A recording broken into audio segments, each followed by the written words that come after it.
ఈ కొండపొలం సినిమా తీసిన తర్వాత బస్సులో వస్తున్నప్పుడు ఆలోచించాను.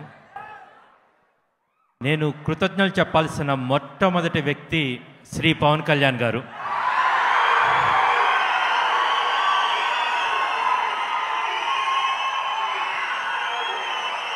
వందల కోట్ల బడ్జెట్ తోటి అతి భారీ సినిమా జరుగుతున్నప్పుడు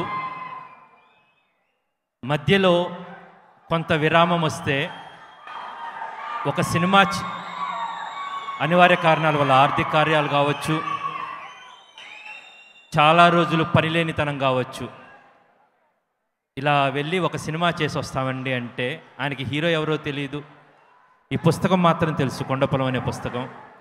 వెన్నుతట్టి అవసరం క్రిస్, నీకు అవసరము, మీ టీంకి అవసరము, వెళ్ళి సినిమా చేసుకొని రా, మళ్ళీ ఈ సినిమాకి జాయిన్ అవ్వమని చెప్పారు. So thank you so much Pawan Kalyan garu, thank you so much for your constant support. Harihari Veeramallu shooting మధ్యలో లాక్డౌన్ సమయంలో ఈ సినిమా స్టార్ట్ అయింది.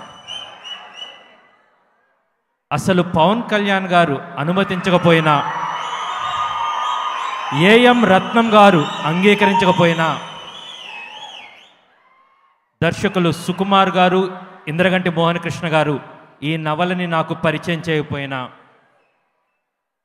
తానా పబ్లికేషన్స్ వారు ఈ నవల్ని ప్రచురించకపోయినా, జంపాల చౌదరి గారు, డాక్టర్ జంపాల చౌదరి గారు, వాసిరెడ్డి నవీన్ గారు, వేమూరి సత్యనారాయణ గారి సహకారం లేకపోయినా, అక్కడ కూర్చున్న సీమ బిడ్డ, తెలుగు గొప్ప రచయిత సన్నపురెడ్డి వెంకట్రామిరెడ్డి గారు ఈ కొండపొలం పుస్తకం రాయకపోయినా ఈ కొండపొలం మొదలయ్యేది కాదు. ఈ పై వారందరికీ నా హార్దిక కృతజ్ఞతలు. Thank you so much sir for helping each and every step, for helping in each and every step.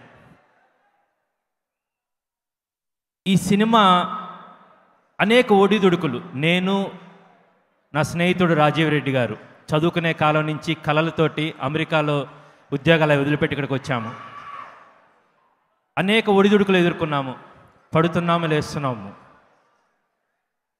ఈ కొండపొలం పుస్తకం చదివిన తర్వాత రాజీవ్ చెప్పి తెల్లవారుజామున, రాజు ఈ సినిమా చేద్దామంటే కథ ఏంటి ఏమి అడగలేదు, నీకు నచ్చిందా, నువ్వు చేస్తున్నావా అని. చేస్తున్నాను అన్నప్పుడు చేద్దామని చెప్పినందుకు Rajiv, I owe you my life for each and everything you did for me. Thank you so much. ఇలాంటి సినిమాలు నీ వల్ల నేను ఇలాంటి సినిమాలు చేయగలుగుతున్నాను. ఈ సినిమా మొత్తాన్ని సమ్మిఫై చేసి మీరు వైష్ణవ్ తేజ్ గురించి, ఆర్టిస్టుల గురించి, వాళ్ళందరి గురించి ఏమైనా మాట్లాడుకునే ముందు, నేను సినిమా తీసిందంతా ఒక ఎత్తు అయితే, మేము చేసిందంతా ఒక ఎత్తు అయితే, ఈ సినిమాని పై మెట్టులో పెట్టింది believe in our self, don't give up, ఒక గొప్ప సినిమాని తీయబోతున్నామని, నేను చేసిన మంచి సినిమాని ఒక గొప్ప సినిమాగా మలిచిన వ్యక్తి ఒకే ఒక వ్యక్తి, ఆ వ్యక్తి ఎంఎం కీరవాణి. రై రై రయ్యా రై అనేది ఆయన చేసిన రికార్డింగ్ కాదు, అదొక మంత్రం అన్నమాట.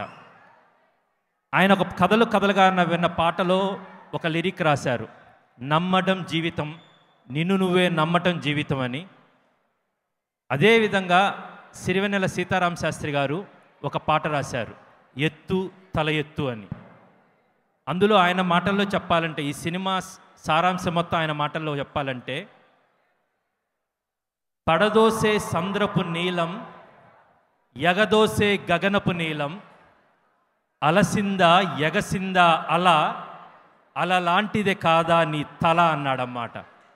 కింద పడుతున్న ప్రతిసారి a blue sea there and a blue sky there, ప్రతిసారి అలా అలిసిపోతుందా ఎగుస్తుందా అని, పడిన ప్రతిసారి లేస్తూ ఉంటుంది. అలాగే మన తల కూడా కిందకు దిగిన ప్రతిసారి పైకి లెగవాలి.